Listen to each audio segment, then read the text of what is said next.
დღეს ესე მგონია, რომ ყველას ერთად გვექნება სიამოვნება, რა მოусმინოთ ბატონ ბორის დროზდეკს. მგონია, რომ დიდი ნაწილი იცნობს ამ ადამიანს, რადგან კარგი ხანია საქართველოს მეგობარია. წელს სვანეთიც კი აღმოაჩინდა თქვა, რომ ჩემი ადგილიაო. ბატონი ბორისის დღეს წამოგვიდგენს ლექციას, რომელსაც ჰქვია ნათულად დიდი ტანჯვით თარგმნის შემდეგ ბატონი ჯანას და სხვა ადამიანთა ასე ვთქვათ მოღვაწეობით. ესე ჰქვია მოგზაურობა ჯგუფური ჩარევების სამყაროში, კლინიკური და სათემო მიდგომები მასობრივი ძალადობის მსხვერპლთა, რადგან არ გვაქვს survival ამ მსხვერპლია ვიხმარებ, მაგრამ მაინც სლეშით გადარჩენილთა ჩავსვი ამ ადამიანთა დასახმარებლად. ეს არის ძირითადად ჯგუფური ინტერვენციების შესახებ ლექცია. ბატონი ბორისი, რა თქმა უნდა, სხვადასხვა ტიპის ჩარევებს იყენებს თავის გუნდთან ერთად, მაგრამ უყვართ ჯგუფური ინტერვენცია და ჩვენც ბოლო ხანებში ვისმენთ სიკეთეს, გაძლიერებულ ენერგეტიკას, უფრო სიამოვნებას, ასე ვთქვათ, ეკონომიურად, მაგრამ არა ვთქვათ, ხარისხობრივად და ფასეულობრივად, ამ ჯგუფური თერაპიებისას, ჯგუფური ინტერვენციებისას და ძალიან კარგად იყენებს ამ ინტერვენციებს. ეს მეთოდი, რასაც წარმოგვიდგენს ბატონ ბორისის შემუშავება, მის ცენტრში, დღის ცენტრში, რომელიც სამხრეთ ჰოლანდიაში მდებარეობს და მე და ქალთა ლელაცის კარიშვილს მე მინორაფაში ვარ და მომწონდა. მე და ქალთა ლელას ქონდა პატივი და სიხარული, რომ წავედით ამ ცენტრს რამდენიმე წლის წინ და გვენახა როგორ მუშაობენ.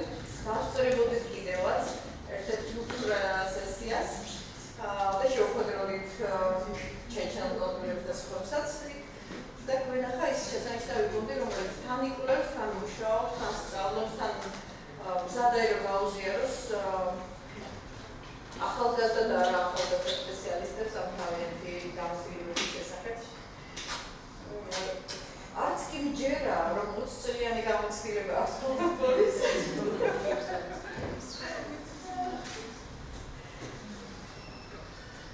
I'm sorry that you don't hear that. Auditorიაში ბატონი ბორისის მეუღლეა, რომელიც პირველად ისმენს თავისი ქმრის, ასე ვთქვათ, ლექციას ძალიან ვწოლა, რომ ვერვაძლევ ხმას, მაგრამ რას ვიტავთ? მივესალმოთ.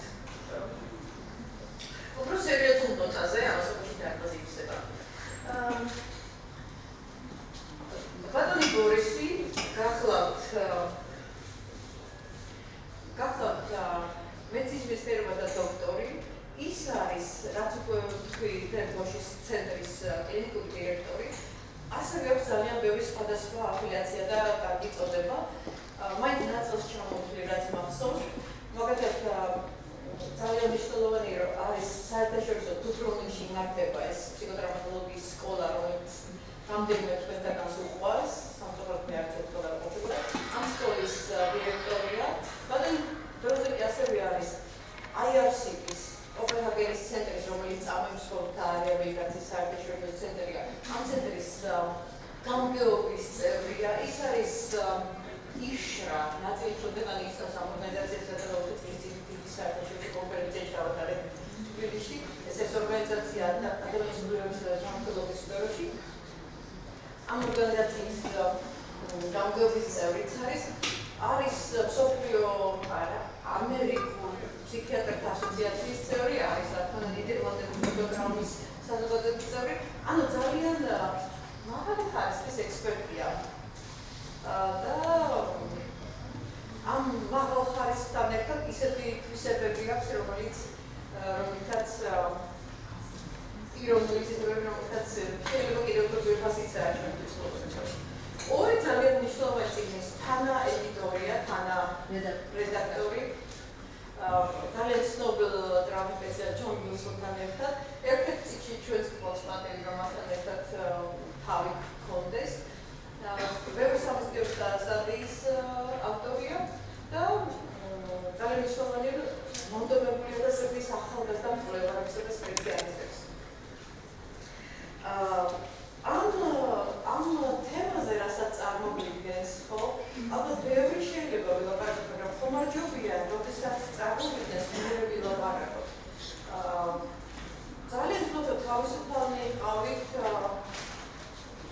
შეკითხვები, რაც არ უნდა მოგეჩვენოთ, რომ ლექციის ბოლოს კი არა.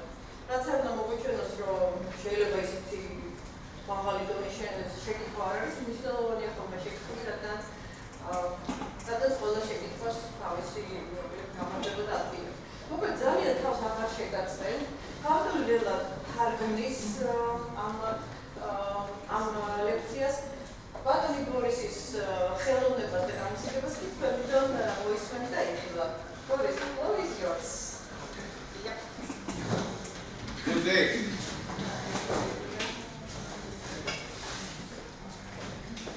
I think I will stay there at the microphone, or it's better to talk like this. Huh? Yes, it is. Yeah. Okay. Now, first of all, thank you for coming, all of you. And thanks to Nina for being, I understood from Leila, a beautiful tamada for me.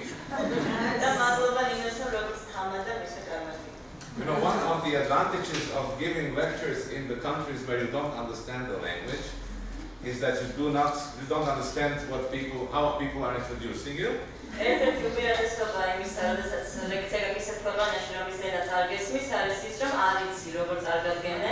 But what Leila translated to me, I'm glad that I didn't understand it, because I will become very arrogant.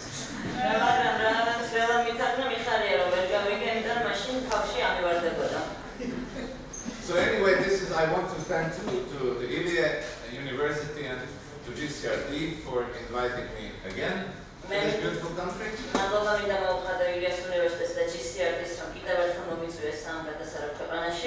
And there is also another special thing for me this afternoon. As Nino have mentioned, my wife is here. And she is listening to my stories for longer than 25 years. So I hope she will make it up till the end. But if you see a lady leaving the room in 5, 10 or 15 minutes, this is probably my wife.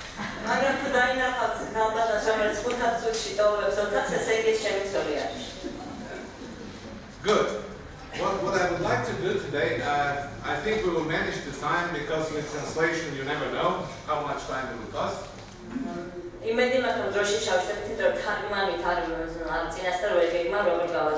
And I heard there is a public lecture after me at 7 o'clock, so we'll have to be ready on time.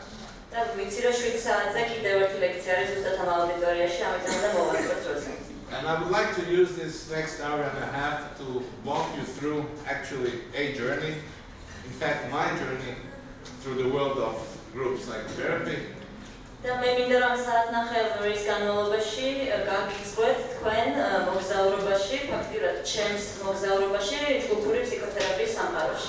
Because this is basically what I'm doing in my daily life to earn the money.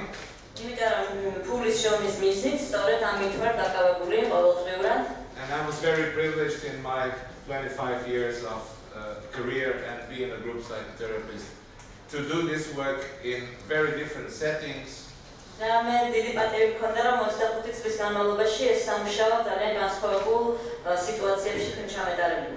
I've done it in a clinical setting, but also in a setting of public mental health. And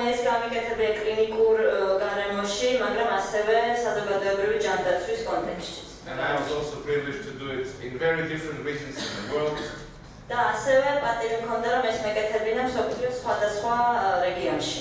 In both countries that enjoy peace and in the post-conflict societies.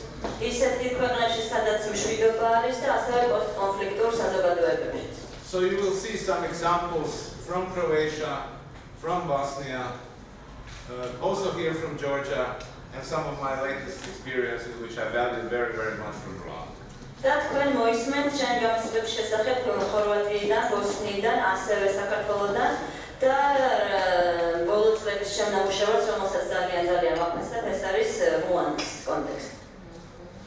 Okay, so let's start. I hope you will enjoy. I also have a little film at the end. So this is a little bit where everything started. You know, I'm born in Croatia, and I was there when the war started in 1991.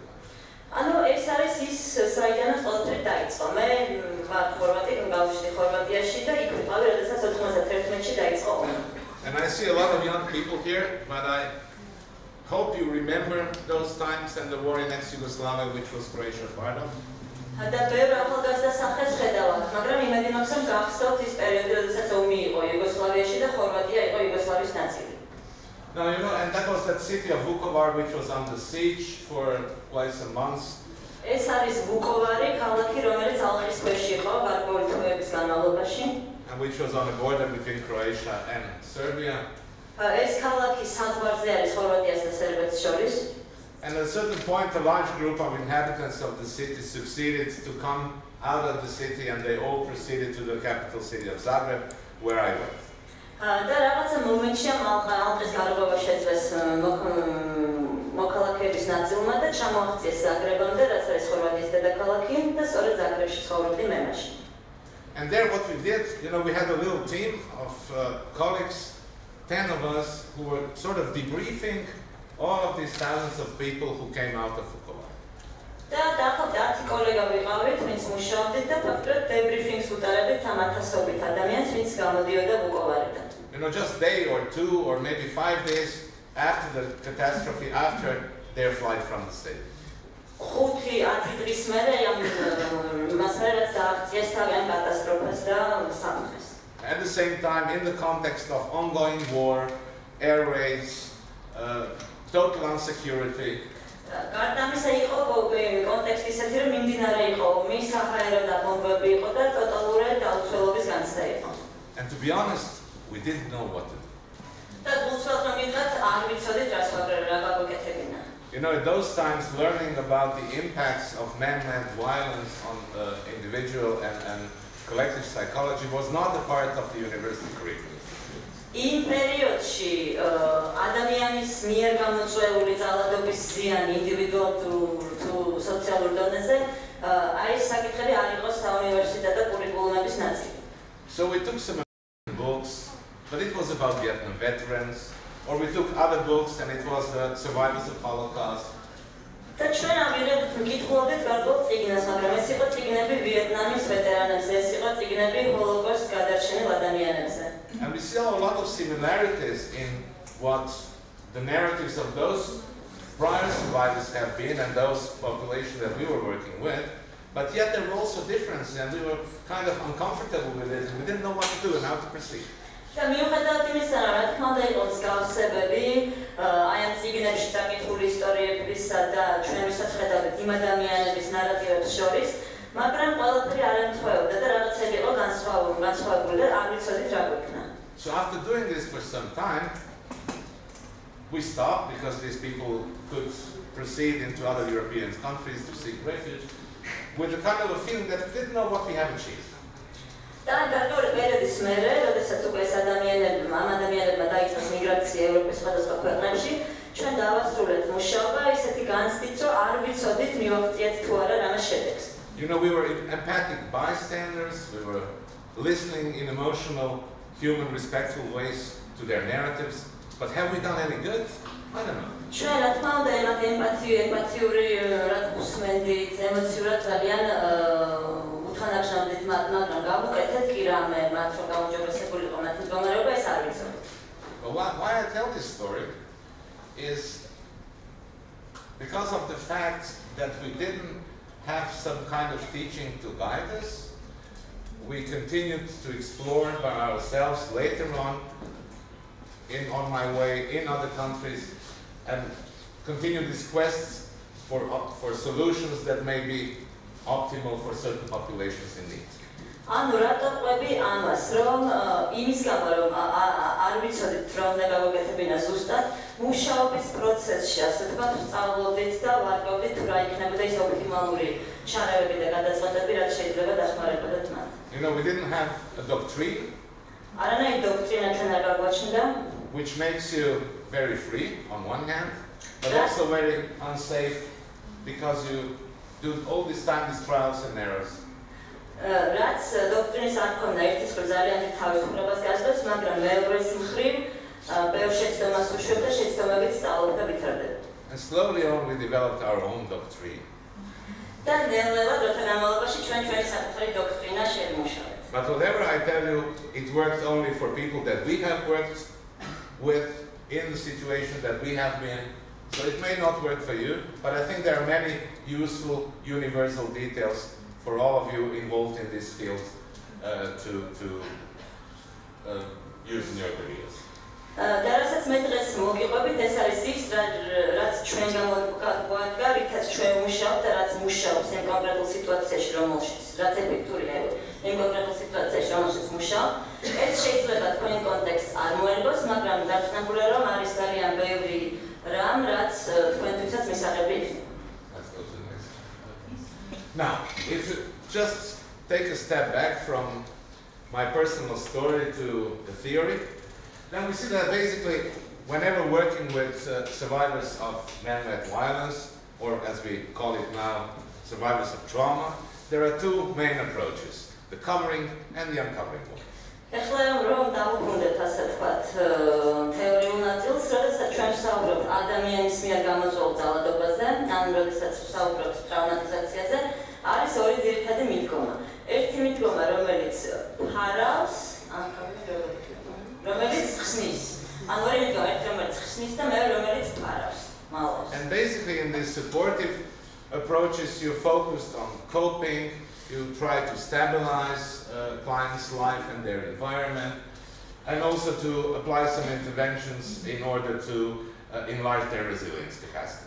და მხარდამჭერი ჩარევების დროს ჩვენ მუშაობთ იმაზე, რომ მათი გამყოლების უნარები გავაძლიეროთ, რომ მათი ცხოვრებაში მედეგობა გავაძლიეროთ. On the other hand, in the uncovering ones, you actually go into the trauma narratives, into the stories of pain, of abandonment, and then try to work with them in very different ways and using different techniques that are proven to be effective. მეორეს როდესაც გახსნის გზით მივდივართ, პირიქით ვეხებით მათ დისკივილს, მათ მიტოვების განცდებს და ვმუშაობთ სხვადასხვა ტექნიკით ამაზე და ნახულობთ საქმისმიერ პროცესს. And you will see that both of these approaches can be applied both in individual settings and in a group. და თქვენ ნახავთ, რომ ორივე ეს მიდგომა შეიძლება გამოყენებული იქნას როგორც ინდივიდუალურ კლინიკურ სიტუაციაში, ასევე სათემოში. Okay, now what the experts teach us is that whenever we talk about complex trauma, because this is what we are talking about when treating asylum seekers, refugees, survivors of war, of torture. ანუ რას გვეუბნებიან ექსპერტები რთულ ტრავმასთან დაკავშირებით, ხო? იმიტომ რომ ის რა სფეროში ჩვენ მუშაობთ, როდესაც მუშაობთ ტოლბილებთან, თავშესაფრის მაძიებლებთან, ომით დაზარალებულ ადამიანებთან, აქ რთულ ტრავმატიზაციასთან გვაქვს შეხება. That the approach always has to be sequenced, so no different phases. რომ მიდგომა უნდა იყოს ყოველთვის თანმიმდევრული, არ უნდა იყოს ფაზებზე დაფუძნებული. That the more complex the problems are, the longer the treatment should be. რომ რაც უფრო კომპლექსური და რთული არის პრობლემები, მით უფრო გრძელი უნდა იყოს მკურნალობა. And I have to put a special accent on this because nowadays in the West we are all looking for quick fix solutions. And it doesn't work with this. და ამაზე ემფაზირებას იმიტომ ვაკეთებ, ამას ხაზს იმიტომ ვუსმენ, რომ დღეს დასავლეთში სულ ცდილობენ, რომ სწრაფი განკურნებები იპოვონ ადამიანებისთვის და ჩვენი რთულად ტრავმირებული ადამიანებისთვის ეს სწრაფი ჩარევა არ არის ეფექტური. And then basically the first sequence has these components of supportive treatment, focusing on safety, on security, on stabilization of symptoms, and then in the next sequence we go into the trauma. ანუ პირველ ფაზაზე სწორედაც რომ არის ეს უსაფრთხოების განცდის გაძლიერების ჩარევები, სტაბილიზაციის ჩარევები და შემდეგ უკვე მივდივართ სიღრმეში. And there was that beautiful work from Marilyn Cloater, our colleague from the US, who developed something she called the STARE program, and this is basically the treatment of complex trauma. STARE means skills to exposure. From skills to exposure. და მარიან კლოიტრი, ჩვენი ამერიკელი კოლეგა, რომელმაც გამოიგონა STARE პროგრამა, ქართულად როგორც უნარები რომ დაწყებული უნარებიდან დამთავრებული ექსპოზიცია. დაწყებული უნარებიდან დამთავრებული ექსპოზიცია. Okay. So, is this going well so? Right. You can still follow me. I'm not lost. My wife is still here? I'm glad. I made it, first 5 minutes, you know. What do we know when it comes to the treatment of post-traumatic stress disorder? Because this is most of the modern research is focused at, unfortunately. It's a very reductionist definition, narrow way of looking at the impacts of man-made trauma on individuals. ანუ რა ვიცი ჩვენ ძირითადად ხო ეს არის კვლევები ტრაუმატული სტრესული აშლილობების ირგვლივ და სამწუხაროდ ეს არის ძალიან რედუქციონისტული მიდგომა რომ აი ამაზე დაახვანა იმ შედეგებისა რაც ადამიანს ემართება სრული ტრაუმატიზაციის შემდგომ. So what we know is basically that cognitive behavioral therapy and narrative exposure therapy, the CBT and NAC, may have some efficacy. May have. ანუ რა ვიცით ხო რომ ამ პოპულაციებთან კოგნიტური ბიჰევიორალური თერაპია და ნარატიული ექსპოზიციის თერაპია ამ ორ ჩარევას შეიძლება კონდეს გარკვეულების ეფექტურობა. If you look at all these studies published until now, there are a lot of methodological limitations in them, and this is why we still have to be very careful in interpreting all these results. თუ გადავხედავთ ყველა კვლევას რაც დღეს ჩვენ სფეროში ტარდება, იქ ყველა მათგანში არის ძალიან ბევრი მეთოდოლოგიური საკითხი და სირთულე და ამიტომ დანამდვილებით ნამდვილად ვერ ვიტყვით რომ ეს მეთოდები ნამდვილად მუშაობს. Can you imagine that situation with group interventions is even worse? და თქვენ წარმოიდგინეთ ჯგუფური ჩარევების შემთხვევაში კიდევ უფრო თუ სიტუაციასთან გვაქვს. We have now some research bringing group interventions, let's say, on the same level as the two ones I mentioned. But prior to this, the only thing we knew is that group interventions are better than nothing. დღესდღეობით უკვე გვაქვს გარკვეული კვლევები, რომლებიც ამბობენ, რომ ჯგუფური ჩარევები ისეთივე ეფექტურია, როგორც ვთქვათ, ეს ორი ჩარევა, რაც მახსენე, მაგრამ აქამდე ზოგადი ასე ვთქვათ დაყენება იყო, რომ სულ არაფერს ჯგუფური ინტერვენცია ჯობია. So this is 25 years of experience of doing something better than nothing. ანუ ფაქტობრივად გამოიცა მე 25 წელი გამოცდილება იმის კეთებაში, რაც უკეთესია ვიდრე არაფრის კეთება საერთოდ. Okay, why groups? Why I believe so much in groups? რატომ ჯერა ასე ძალიან ჯგუფის? Violence has often been a collective experience. Not every time think of torture, think of rape, but many times it has been when we work with refugees for a collective experience. So I thought, well, healing could be too. ძალადობა ძალიან ხშირად არის კოლექტიური გამოცდილება. თუ ვთქვათ არ ჩავთვლით წამებას, მაგალითად გაუპატიურებას, ომით გამოწვეული ტრაუმატიზაცია ხშირად არის კოლექტიური თავისი ბუნები. შესაბამისად, რატომაც არ შეიძლება იყოს, რომ გამოჯანსაღება და კურნალობაც იყოს კოლექტიური. Many of our clients come from what we call in anthropology collectivist societies. ბევრი ჩვენი კლიენტი მოდის კოლექტივისტური საზოგადოებიდან. Where they actually realize themselves through serving the community. სადაც საკუთარ რეალიზაციას ადამიანები თემთან მიმართებაში ახდენენ. Through meaning something from someone else, for someone else. იმით რომ ისინი რაღაცა ღირებულს წარმოადგენენ სხვა ადამიანებისთვის. So we think to give them the setting to mourn in the group, to talk and share in the group may have for those people a very special component which may have a healing effect. ანუ ჩვენ ვიფიქრეთ, თუ ამ ადამიანებს მივცემთ ისეთ კონტექსტს, მოვაყენებთ ისეთ სიტუაციაში, სადაც ისინი კოლექტიურად შეძლებენ გამოგლოვებას, კოლექტიურად შეძლებენ გაზიარებას, ამან შეიძლება ხელი შეუწყოს მათი გამოჯანმრთელების პროცესს. Now recently I read something about this difference between collectivist and individualist societies, and I read that the role of kids in individualist societies is to be happy. ამას წინათ ვკითხულობდი რაღაცას ინდივიდუალისტურ და კოლექტიურ საზოგადოებებზე, სადაც ეწერა, რომ ინდივიდუალისტურ კულტურაში ბავშვის როლი არის ის, რომ ბავშვი უნდა იყოს ბედნიერი. Do you know what's the role of the kids in collectivist society? იცით რა არის ბავშვის როლი კოლექტიურ საზოგადოებაში? To make it გაუცდები. To make happy. რომ მშობლები გააბედნიერო. So once you are grown up, you have your own kids, now start to enjoy the collectivist. Why groups? Because when we talk about refugees, these people are alienated, they are marginalized, they live in another society, they need their own network, something they know and which they can find in a group. რატომ ჯგუფი ხო? ადამიანები როდესაც მიგრაციას განიცდიან სხვა ქვეყნებში ჩამოდიან, ისინი არიან გაუცხოებულები, მარგინალიზირებულები და მათ ჭირდებათ რაღაც საკუთარი ქსელის შექმნა. And although many of them have their own personal narratives, there are also a lot of universal sides in their stories which they can share and in that way profit from groups. და რა თქმა უნდა თითოეულ მათგანს აქვს საკუთარი უნიკალური ნარატივი, მაგრამ არის ძალიან ბევრი მსგავსება მათ ნარატივებს შორის და ამის გაზიარება ხდება ჯგუფის და ამის შესაძლებლობა ეწევათ. Not to mention the financial reasons. ასევე სახსენებელია ფინანსური მიზეზები. 1993, I moved to the Netherlands. 93-ში მე გადავედი საზღვრებლად ჰოლანდიაში. And I'm living still there. დღესაც იქ ცხოვრობ. And the group I was working with were concentration camp survivors from Bosnia.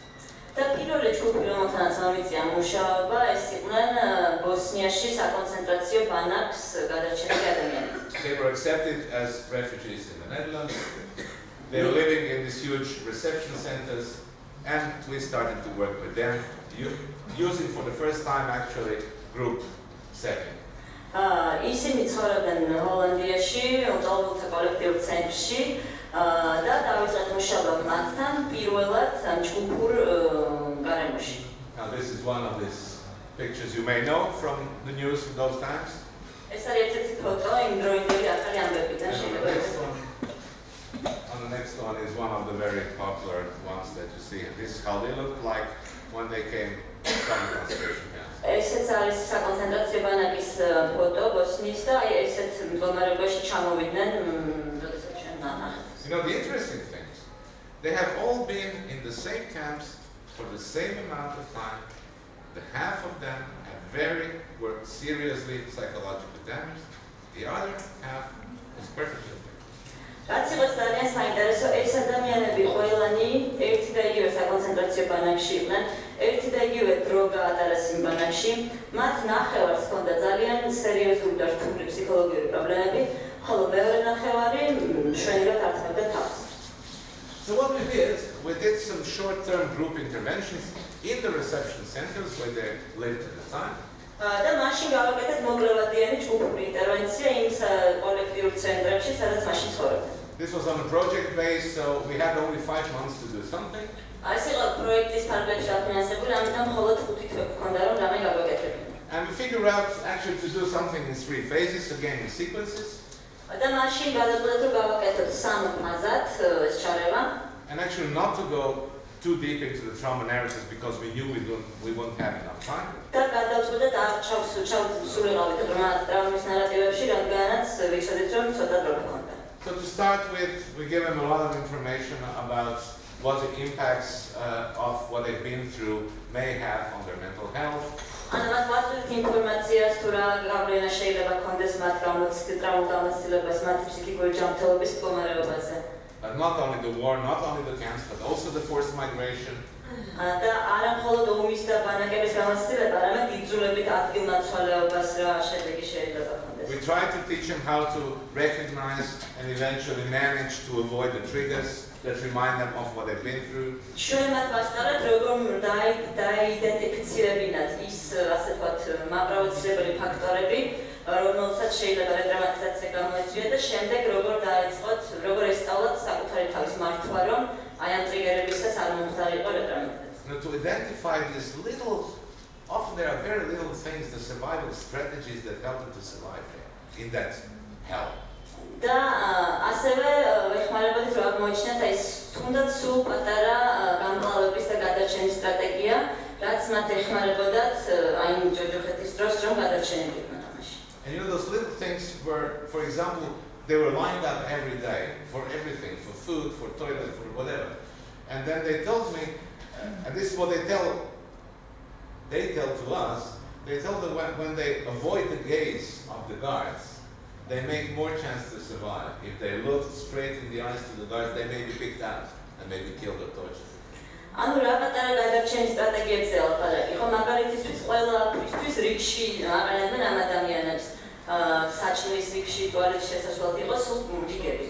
და თუ თვალში არ შეხედავდი აი ამ ბანაკის კონტროლიორს, მაშინ მეტი შანსი ჰქონდა გადარჩენის და თუ თვალებში ჩახედავდი, შეიძლება აიყვანეთ და წაიყვანეთ მოსაკლავად. You know, and you do this just to make them aware that even in those most extreme conditions, they have done something they could to save their own lives. So they were not completely helpless, although the amount of helplessness was, of course, beyond anything. და აი ამაზე ყურადღებას უმახვილებ აი ამ პატარ-პატარა გადარჩენის სტრატეგიებზე, რასაც ხმარობდნენ, იმისთვის, რომ მათ დაინახონ, რომ აი უკიდეგანოთ ჯოჯოხეთურ მდგომარეობაში, სადაც ძალიან უსუსურები იყვნენ, თლად უსუსურებიც არ იყვნენ და რაღაცით მაინც აფერხებდნენ საკუთარი სიცოცხლის შენარჩუნებას.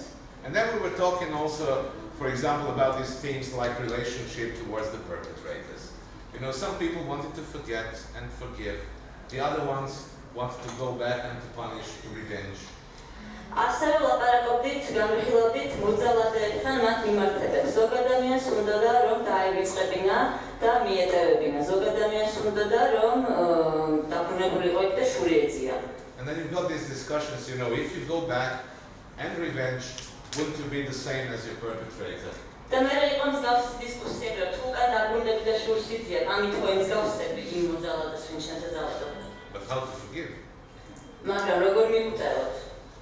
Now, this kind of topics just distillate themselves throughout that open space, that canvas of the group dynamics. და აი სწორედ ეს საკითხები ამოდიოდა ილიას სივრცეში ამ თქვა ჯგუფური დინამიკის წილოზე. Now, and then we went to talk the daily life problems, you know, their position here in the whole society of the Netherlands, their life in these collective community reception centers, their relationship towards the Dutch hosts. და შემდეგ ვისაუბრებით მათ მიმდინარე სიტუაციაზე, თუ როგორ ღებულობდა მათ ჰოლანდიური საზოგადოება, თუ რა ვითარება იყო მათ კოლექტიურ ცენტრებში, თუ როგორ ეპყრობოდა მათ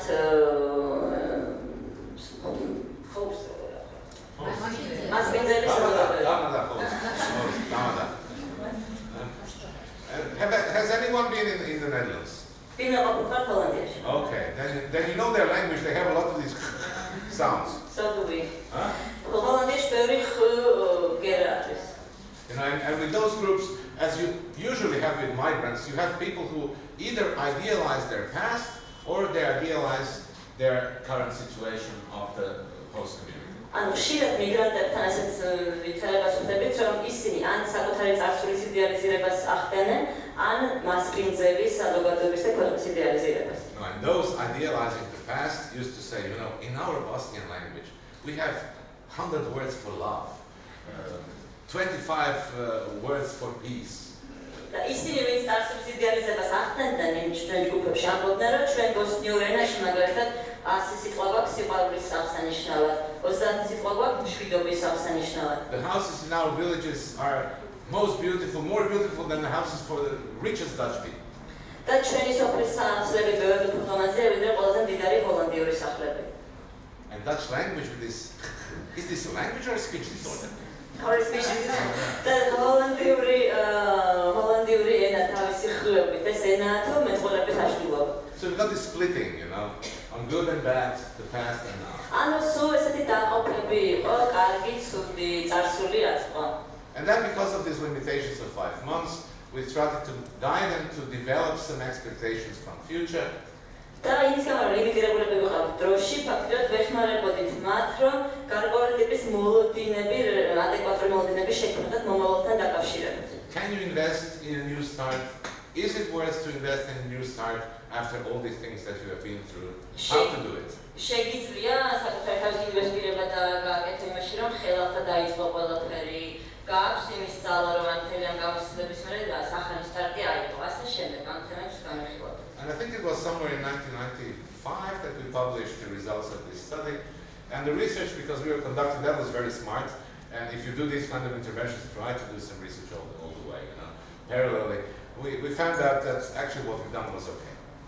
და მაშინ 95 წელს აი ამ პროცესის მსვლელობისას პარალელურად კვლევასაც ვატარებთ და ყოველთვის, როდესაც რაიმე ტიპის ინტერვენციის გეგმავთ, პარალელურად კვლევა მიახოლეთ, ასე ვთქვათ, რომ გაზომოთ ვერ რა გააკეთეთ.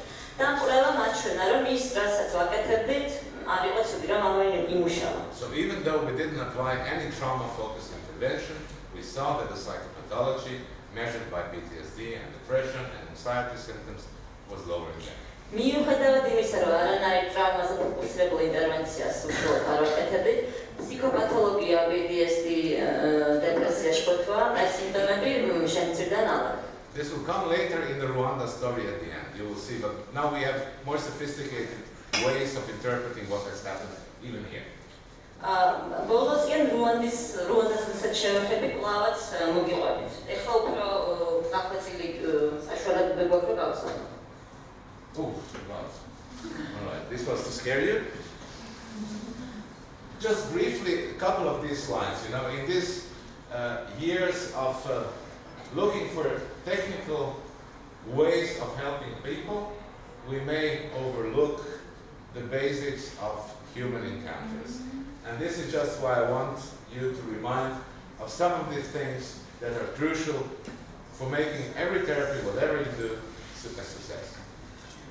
ანუ ტექნიკური ინტერვენციების ძიებაში ჩვენ შეიძლება ჩავიკარგოთ და დაგვაუწყდეს თუ რა არის ყველაზე მნიშვნელოვანი, ხო, ჩვენი საკუთარი დამოკიდებულება. და ამ სლაიდებს მიდოგიწევთ აქ წერია, რომ იმისათვის რომ კურნალობა იყოს წარმატებული, თერაპევტის დამოკიდებულება ისეთვე მნიშვნელოვანია, როგორც შერჩეული თერაპია. And now we have the menu. Respect, things that we all know. Trust. ანუ ეხლა გვაქვს მენიუ, ასე ვთქვათ, დამოკიდებულებებისა, ის ყველაფერი, რაც ყველამ ვიცით, მაგრამ შევაჯეროთ სტატივისცემა, ნდობა, სასაფრთხოება, პროგნოზირებადობა, გამჭვირვალობა, კულტურული სენსიტიურობა, ანუ რომ კლიენტი იყოს შენი გიდი პროცესში. ავთენტურობა, ანუ ნამდვილობა, საკუთარი პროფესიული როლის გაცნობიერება, მოთმინების უნარი, სიგნალების ამოცნობის და დეკოდირების უნარი და ვნება და თანაფსნობა. Maybe to pick up just few of these things, like for example predictability and transparency. We always explain to our clients how the therapeutic process should look like. What will be the steps? What will be the sequences? These people have been through this ultimate experience of losing control over their lives. So they have very good radars for danger. So being transparent and predictable is very important for the attachment in therapeutic process.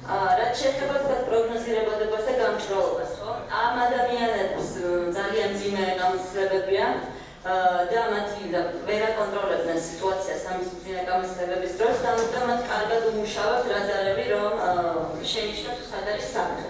და ამის გამო, რომ ეს თერაპიული პროცესი არ იყოს მათთვის საფრთხის შემცველი, თავიდანვე პაციენტთან ერთად განიხილება აბსოლუტურად გამჭვირვალედ, თუ რისგან შედგება ეს თერაპიული პროცესი, რა საფრთხეებია, რამდენ ხანს გასტანს და ასე შემდეგ.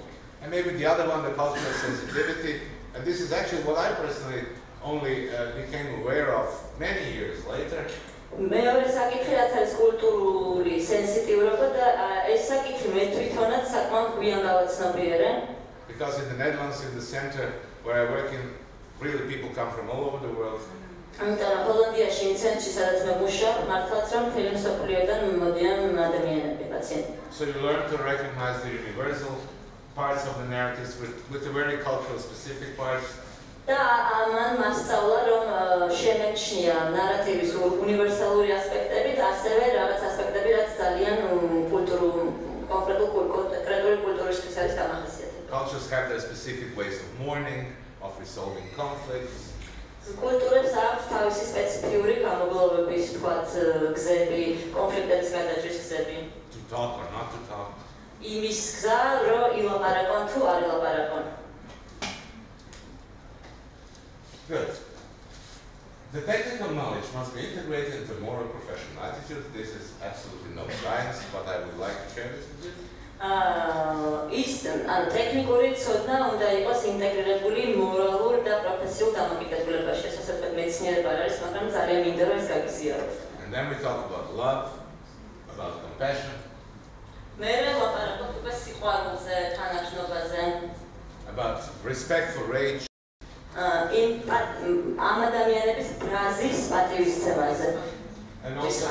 and also we have to have this interest in our clients' uncertainties, existential doubt, put their suffering in a broad spectrum context of human existence and not only focus on that trauma story.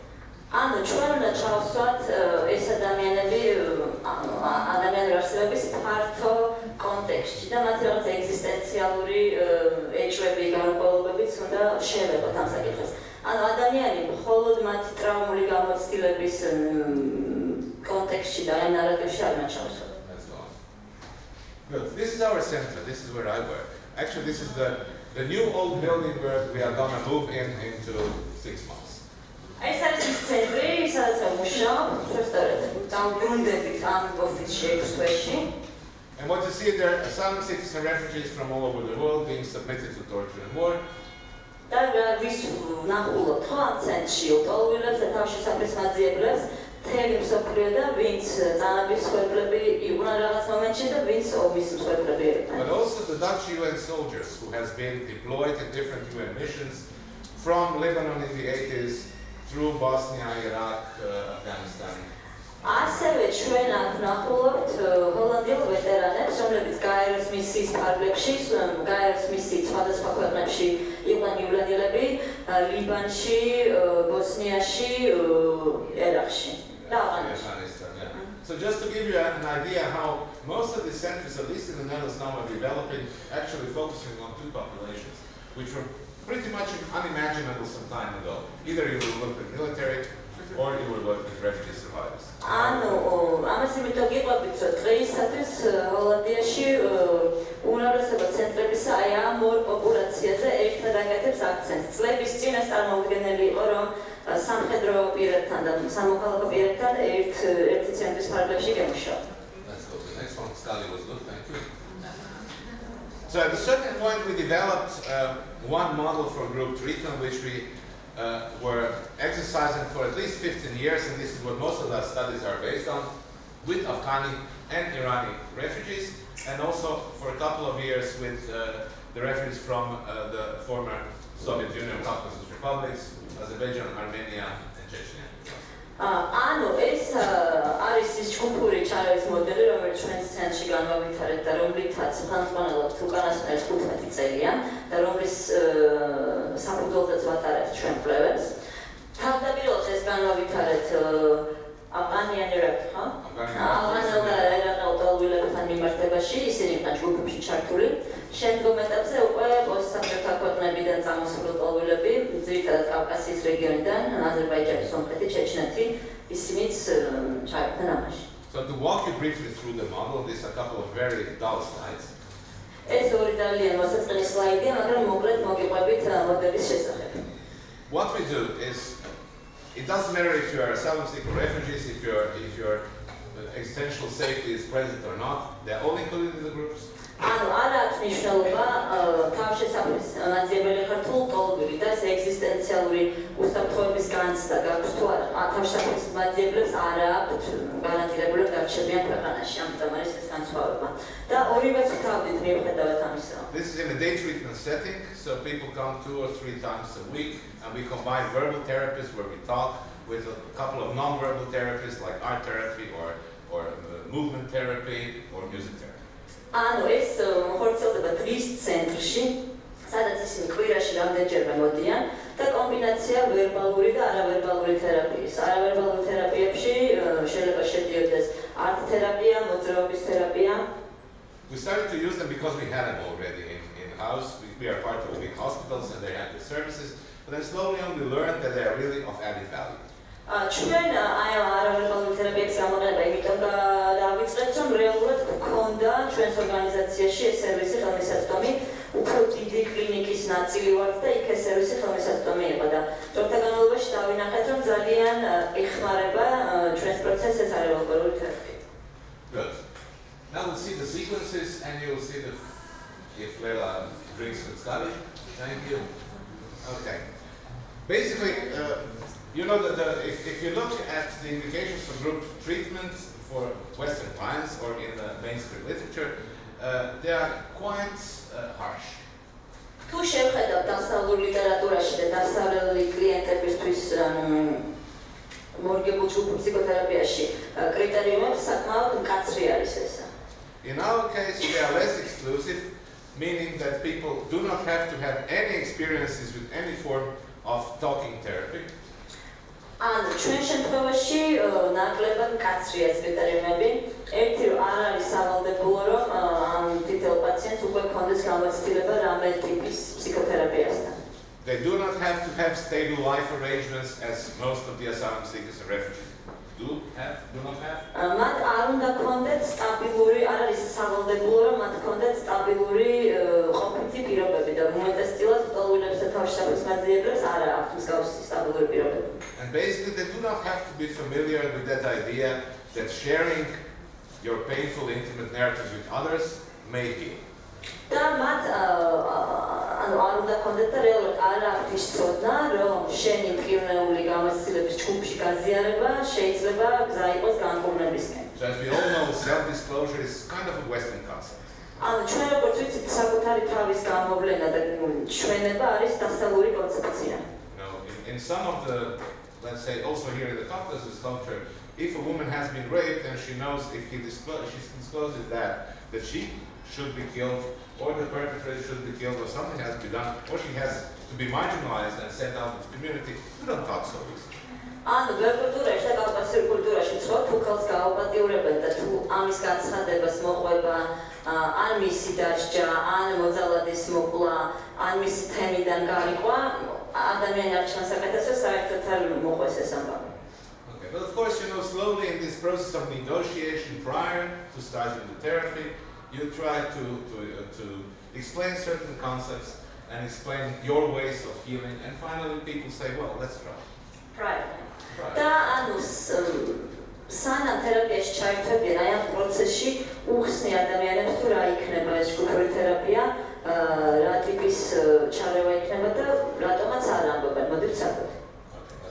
You know, only people who are really psychopaths or severely aggressive sociopaths, people who are mobbing or monopolizing the group, or who have some organic brain damage, they are excluded from the group.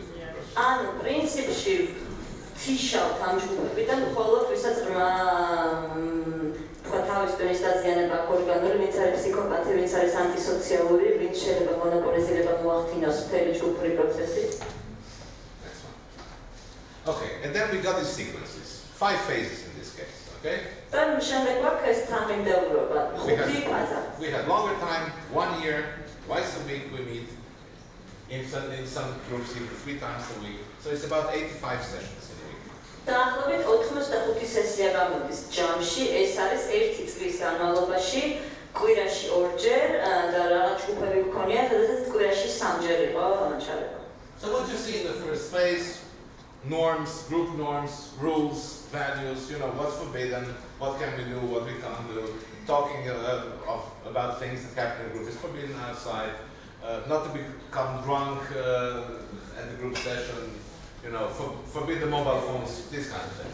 ანუ რა არის პირველი ფაზა? ხო, ეს არის ჯგუფური ნორმების და წესების ჩამოყალიბება, რომ მაგალითად რაც აქ ითქმება კონფიდენციალური რჩება, რომ არ შეიძლება თქვათ ნასვამი მოსვლა მობილური ტელეფონებით სარგებლობა, აი ესეთი ელემენტარული რაღაცა. Again, I hate this word psychoeducation because it has a kind of colonial connotation, but it's about providing information about what the impacts were, as I explained to you earlier. ანუ მე კი ვერ ვიტან სიტყვა ფსიქოგანათლებას, იმიტომ რომ კოლონიალისტური კონოტაცია აქვს ამ სიტყვას, მაგრამ ხმარობთ ამას, რომ ვასწავლოთ ადამიანებს თუ რა შედეგები მოყვება რთულ მატრამირებულ გამოცდილებას.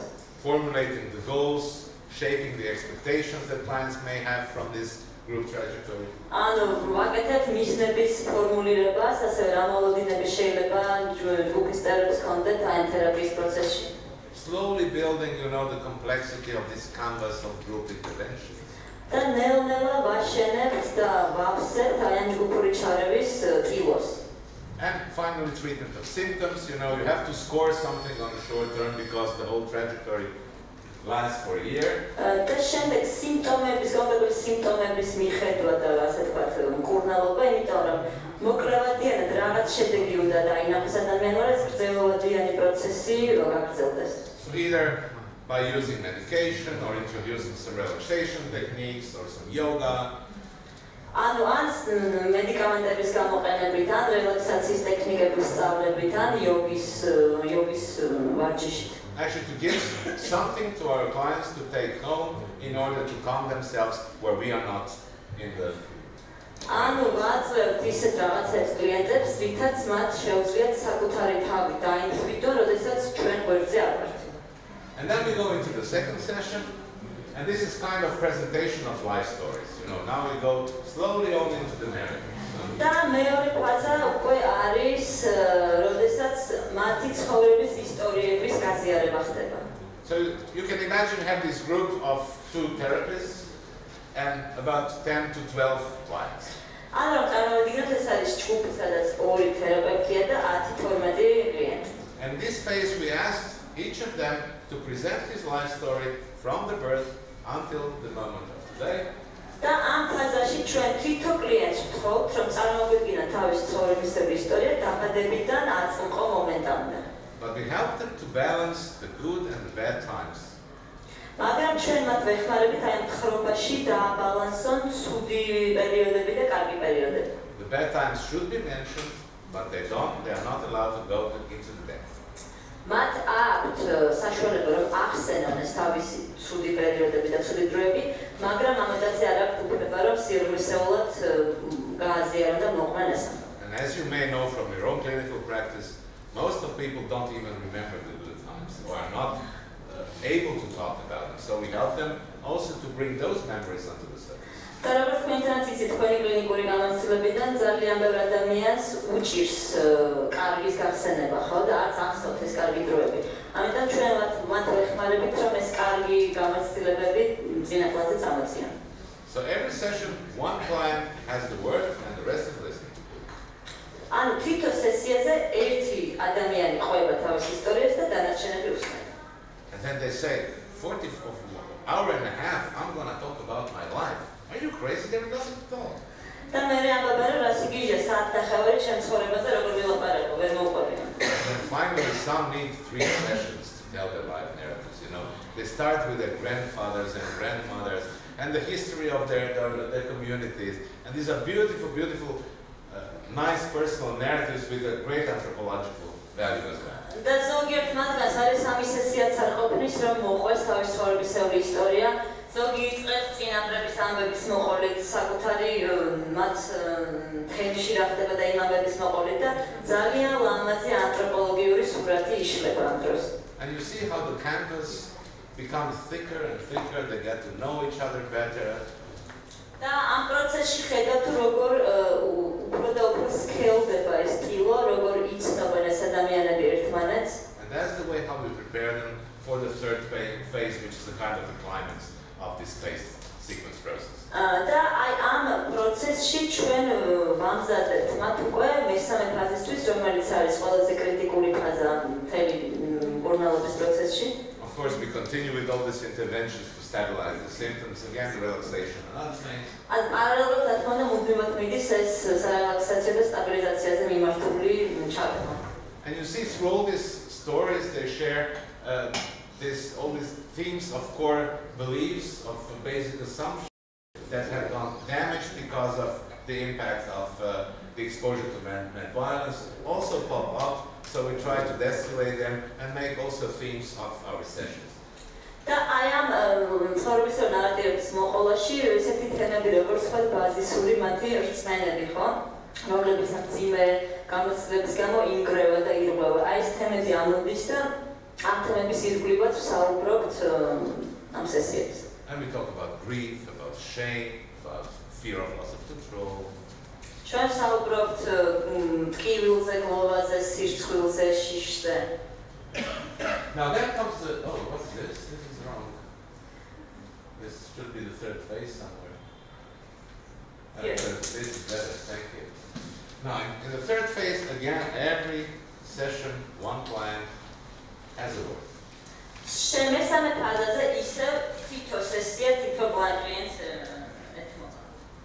And the rest of the group has some kind of a function of the Greek theater. They listen, and only at the end they're allowed to give some positive messages to the client who has done his exposure. და ამ შემთხვევაში ჯგუფს უკვე მასწავლებლად ბერძნული თეატრის როლი აქვს ჩუმად უსმენად მთელი სესიის განმავლობაში იმ ერთ ადამიანს, ვინც თავის ნატრავირებულ გამოცდილებას ყვება და სესიის ბოლოს პოზიტიურ უკავშირს აძლევენ ამ ადამიანს. So basically prepare these sessions before with a client who's gonna present at that certain day. ანუ და აი ამ სესიას, როდესაც კლიენტი ყვება თავის ნატრავირებულ ისტორიას, მანამდე ამზადებ ინდივიდუალურად კლიენტთან, ამზადებ კლიენტს ინდივიდუალურად, რომ ჯგუფში ეს გააზიაროს. We encourage them to choose the most traumatized, impactful incident in their life. ჩვენ მათ ასე ვთქვათ, ვთხოვთ, რომ ყველაზე ნატრავირებელი მოვლენა გამოიტანონ აი ამ სესიაზე. And because of the lack of time, basically we are doing exposure with this. We are taping this story. You know how you do exposure. You try to guide him, walk him through this incident, you know, what happened before, then what happened during, what happened after, to stop the camera on the way of the story and ask him, okay, what did you feel then, what did you smell then, what did you think then, all this kind of thing. ანუ ვაკეთებთ ამ სესიაზე ჩვეულებრივ ექსპოზიციას ვაკეთებთ, რა მოხდა ინციდენტამდე, რა ხდებოდა ინციდენტის დროს და რა მოხდა ინციდენტის შემდგომ. და როგორც ხდება ეს ექსპოზიციის დროს, მთელ ამ პროცესში თქვათ ვაჩერებთ, ამ მომენტში რა იბრძენი, ამ მომენტში რა გაიფიქრე, ფაქტობრივად აი კამერასავით არის, რომელსაც ვაპაუზებთ და რაღაც მომენტებს გავდივართ დეტალურად.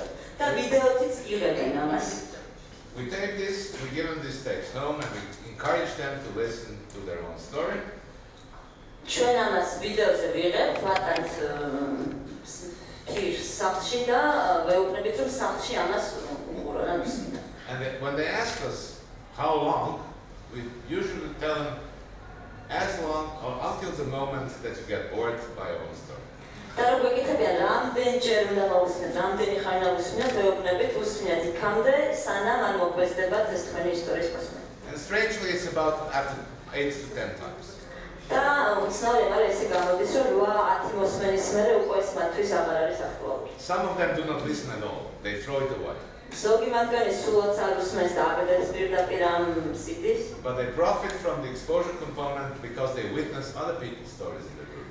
თუმცა მაინც ამ ექსპოზიცია მათთვისაც სასარგებლოა, იმიტომ რომ სხვების ექსპოზიცია, სხვა ჯგუფის წევრების ექსპოზიციას უსმენენ პროცესში. And as the research shows, you will see, even then they get better. და როგორც კვლევები აჩვენებს, ამას ახლა გეტყვით, რომ აი ამ მოსმენითაც მათი საკუთარი, სხვისი მოსმენითაც მათი საკუთარი მდგომარეობა უჯობესდება. So why this positive message at the end? Most of these people have been tortured survivors. And after being tortured, they are thrown away in their isolation cells. ანუ რატო გვაქვს ეს პოზიტიური დადებითი უკავშირი სრულ ხო უმრავლესობა ამ ადამიანების არიან წამების მსხვერპლები და მას მე რაც მათ აწამებდნენ საიზოლაციო ერთგულაციან სახლებში იავდებდნენ. The other reason is that the research teaches us that actually the social support upon exposure to torture is one of the most important ingredients for healing. რატომ კიდევ რატო აძლევენ ამ დადებითი უკავშირს, რომ როგორც კვლევები გაჩვენებს წამების, როდესაც წამების გამოცდილება გაქვს, ამის შემდეგ სოციალური მხარდაჭერა არის ერთ-ერთი ყველაზე მნიშვნელოვანი ფაქტორი, რაც ეხმარება ადამიანს, რომ განიკურნოს და განაჯანმრთელოს. So as our clients were actually re-experiencing their torture experience there, we want to build this corrective experience, other people waiting for them, encouraging them. ანუ და იქიდან გამომდინარე ამ ექსპოზიციაში ხო ხელახლა გადიოდნენ დეტალურად ამ წამების გამოცდილებას ეს ადამიანები, ამიტომ გვინდოდა რომ ჩუმად ესმინათ დანარჩენ ჯგუფის წევრებს და სოციალური მხარდაჭერა გაგვეხატათ აი ამ ექსპოზიციის შემდეგ. Then we go into the fourth stage. We try to leave the past behind, and now we focus on the here and now and the present. და უკვე მეოთხე ფაზა, სადაც ჩვენ უკვე მოტოვებული გვაქვს წარსული, ჩვენ ვსულთ რომ უკან მოვიტოვოთ წარსული და მოვახდინოთ ფოკუსირება აქ და ამჟამად, ანუ აწმყო მომენტზე. For example, the theme of restoring the continuity of time of our life is a very important topic in this phase. ანუ თემა რომ საკუთარი ცხოვრებისეული დროის რეკონსტრუირება და აღდგენა არის ძალიან მნიშვნელოვანი. Most of traumatized people has this idea that has been time in the past and then a huge gap, and this is now who I am. They cannot build a bridge with the past and learn that they are the same people who had their good moments, their bad moments, who can also profit from the experience they had before. So torture has not, or trauma has not ruined everything. They still have the sources that they can use, and we try to build that bridge. ანუ უმრავლესობამ ადამიანებს არ აქვს კავშირი საკუთარ წარსულთან. მათ ჰქონდათ რაღაც ცხოვრება, მერე მოხდა ეს საშინელი მატრამირებელი მოვლენა, რომელიც არის შავი ხვრელებით, და ეხლა არიან ისინი იქ, სადაც არიან. და ვერ უკავშირებენ საკუთარ თავს თავიანთ მანამდელ თავს, წამებამდე ან ტრავმამდე თავს და მუშაობა მიდის იმაზე, რომ აი ის ძველი რესურსები და ის უნარები, რაც ჰქონდა ადამიანს, იმის გაცოცხლება მოხდეს. Is Lela doing well? Okay. Have an applause for Lela.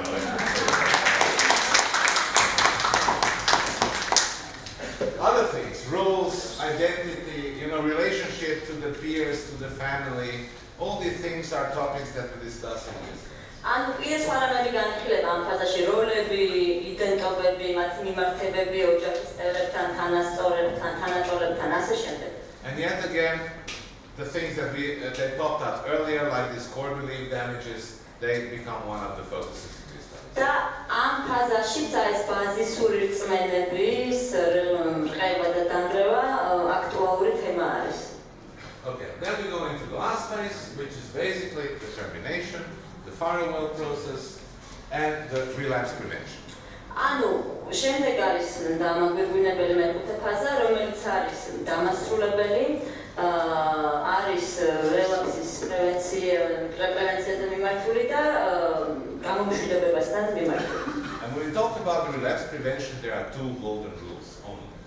და როდესაც ლაპარაკობთ რელაპსის პრევენციაზე, არის ორი ოქროს წესი. Avoid being alone. თავი აარიდე მარტო ყოფნას. And always try to have something to do.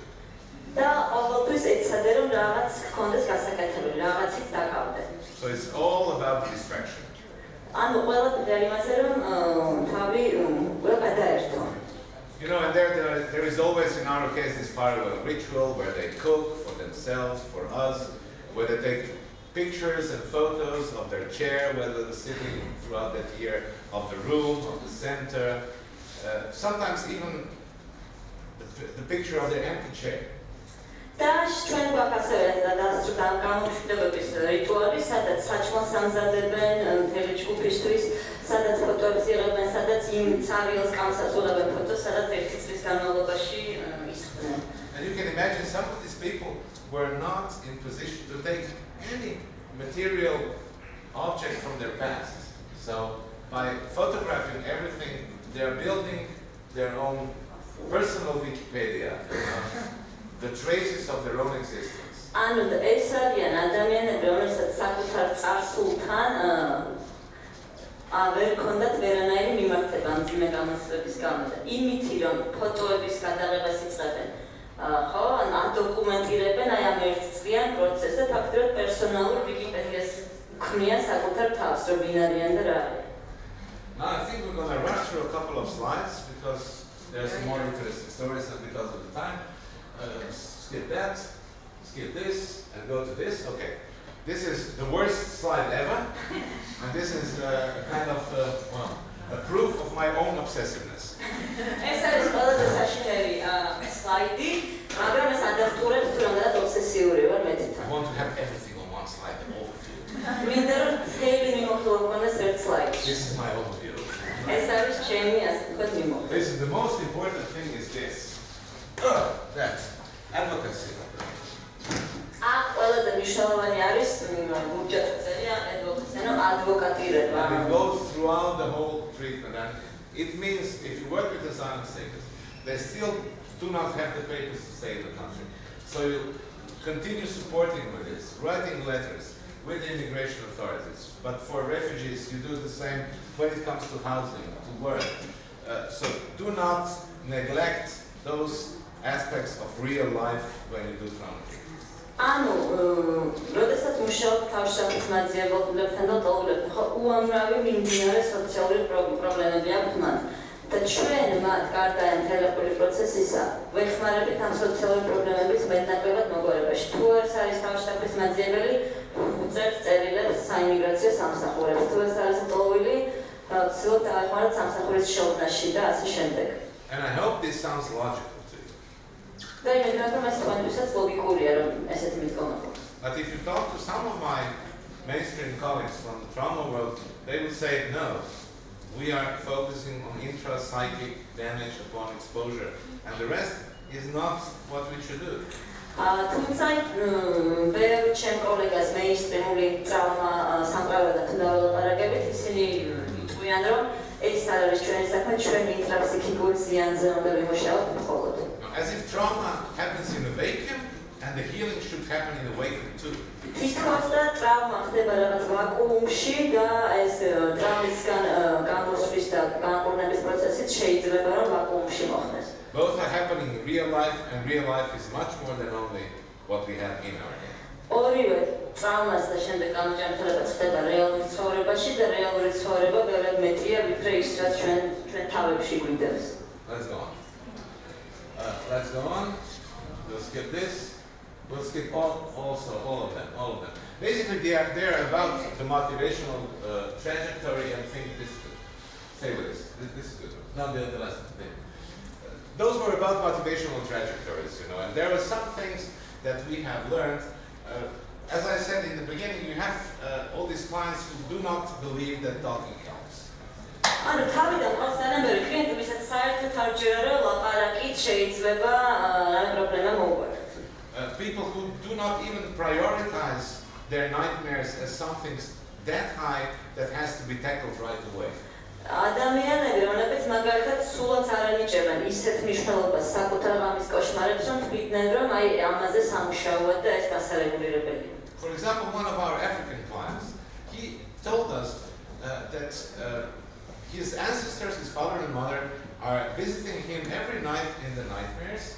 ერთ-ერთი აფრიკელი პაციენტი ნაგებობებდა რომ მისი წინაპრები, მისი დედა და მამა ყოველ ღამე მას ღამის კოშმარებში ეძინებიან. But he doesn't think these nightmares are a part of post-traumatic stress disorder. მაგრამ მას არ გონია რომ ეს მისი ღამის კოშმარები პოსტტრაუმული სტრესული აშლილობის ნაწილი არის. His parents were killed in front of him. მისი მშობლები მის თვალწინ მოკლეს. He escaped. He couldn't bury him. He felt enormously guilty because of this, but he saved his life.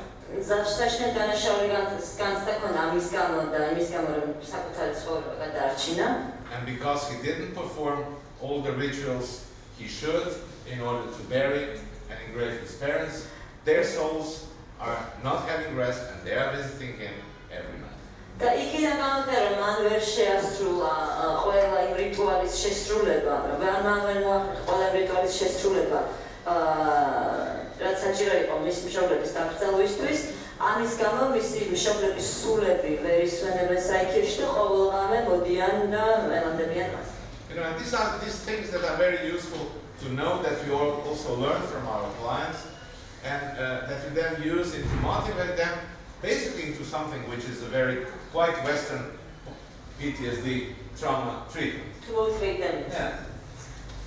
But to take into account their explanatory model and to negotiate them. ანუ მასმერე რაც უსმენ ხო მათ აი ამ ახსნას სიტუაციისა და მათსა რაც მათ მოტივირებას ვახდენთ ხო და რაღაცა ტიპის მოლაპარაკებას ვაწარმოებთ მათთან რომ აღმოსნათ რა არის ტრავმა რომ ეს შეიძლება სიმპტომი იყოს. აი ამის შემდეგ უკვე ისინი თანახმარიან რომ ჩაერთონ აი ამ პროცესში. ანუ როცა მათი ახსნაც პატივცემულია და ჩვენ ჩარჩოსაც ვთავაზობთ. So basically our clients want to participate into these groups because they want to become again good fathers and good parents. They do not want to have these aggression outbursts every now and then. They want to stand for something in their lives. They want to rebuild their dignity. This is usually why they accept participating in the group, and not because of getting rid of the nightmares or re-experiencing life. ანუ რეალურად რატო უნდა უნდათ და რატო თანხმდებიან ეს ადამიანები რომ ჩაერთონ ჯგუფურ პროცესში, ხო? მათ უნდათ რომ ისევ გახდნენ კარგი მშობლები, მათ უნდათ რომ ისწავლონ საკუთარი ბრაზის შემოტევების მართვა, მათ უნდათ საკუთარი ღირსების, ასე თქვათ, და ცხოვრების დაბრუნება. და არა იმიტომ რომ ღამის კოშმარები აქვს თან რაღაცა ტრავმასთან დაკავშირებული სიმპტომები. Now I'll show you some research because in the past 2 years we were quite happy to publish a couple of papers in very good journals on how this group works. And I will not go into details because of the lack of time, but we had different groups that we combined with each other and also followed for almost 17 years, yes. ანუ მე ხა წარმოგიდგენთ რამდენიმე კვლევას, რომელიც საკმაოდ კარგ ჟურნალებში გამოქვეყნდა, სადაც შედარებული იყოს რამოდენიმე ჯგუფი და 17 წლის მანძილზე იყო follow-up-ი. So we had groups that met 3 times a week and had group therapy and 3 non-verbal therapy. ანუ ესე იგი კვლევაში იყო ჯგუფის რომელიც კვირაში 3-ჯერ ხდებოდა და კვირაში 3-ჯერ ქონდა არავერბალური თერაპია. We had groups that met 3 times a week and that had the same amount of group verbal therapies and only 2 non-verbal therapies. ანუ ყავდა ჯგუფი რომელიც ვერბალური თერაპიაზე 3-ჯერ ხდებოდა კვირაში და არავერბალურზე 2-ჯერ. And we had groups that met only 2 times a week, had the same amount of group verbal therapies and 2 non-verbal therapies. და ასევე ყავდა ჯგუფები რომელიც კვირაში 2-ჯერ ხდებოდა ვერბალურ თერაპიაზე და 2-ჯერ არავერბალურ თერაპიაზე. And we had this waiting list group as a control. და საკონტროლოდ ჯგუფი ყავდა აღებული მოლოდინთან სიაში მყოფი ადამიანები. Okay, so what we saw, this is about the groups now, we see that all treatment groups are better than control groups. ხედავთ რომ ყველა ჯგუფი რაც ჩამოთვალეთ რომელიც პურნალობაში იყო ჩართული უკეთეს შედეგი ჰქონდა ვიდრე საკონტროლო ჯგუფს. So what we call the 2-in-2 groups, the 2 days a week and only 2 non-verbal therapies a week has the worst results, worst effects. სხვადასხვა ჯგუფის შორის ყველაზე ცუდი შედეგები ჰქონდა იმ ჯგუფში რომელიც 2-ჯერ დადიოდა ვერბალურზე და 2-ჯერ არავერბალურ თერაპიაზე. And then basically the ones with more non-verbal therapies has the best results. და ყველაზე კარგი შედეგები არის იმ ჯგუფებში, სადაც არის მეტი არავერბალური თერაპია. So we may conclude that non-verbal therapies are very distinct treatment components. და შეგვიძლია დავასწროთ, რომ არავერბალური თერაპიები ძალიან მოკლედ უნდა ავირჩიოთ ესე. And of course we thought that the most intensive group, 3 times a week, all the package would be the most efficient because these people have unstructured daily lives. In reception centers they have nothing to do, but it's not the case. ანუ როცა გვიგონა რომ ის ჯგუფი რომელიც კვირაში 3-ჯერ დადიოდა ჩვენთან დაშვება გქონდა რომ მათ იქნებოდა ყველაზე კარგი შედეგი, ხო? იმიტომ რომ ამ კოლექტივ ცენტრებში არასტრუქტურირებული დღე აქვს, საქმე არ აქვს და ვთვლით რომ აქსიარულით უკეთეს შედეგი იქნებოდა. ანუ შევსვით ის ჯგუფი რომელსაც არავერბალური ჰქონდა ყველაზე მეტი, იმას ჰქონდა ყველაზე კარგი შედეგი. Just give one. Okay, and this is very nice. This is very unique because this is 7 years follow-up of these groups. ეს არის 7 წლის განმავლობაში აი ამ ჯგუფში მონაწილე ადამიანებზე გაკეთებული follow-up-ი. And when you look at the 0 points, their cut-off scores for both PTSD, depression, and anxiety are above the cut-off levels. Cut-off How?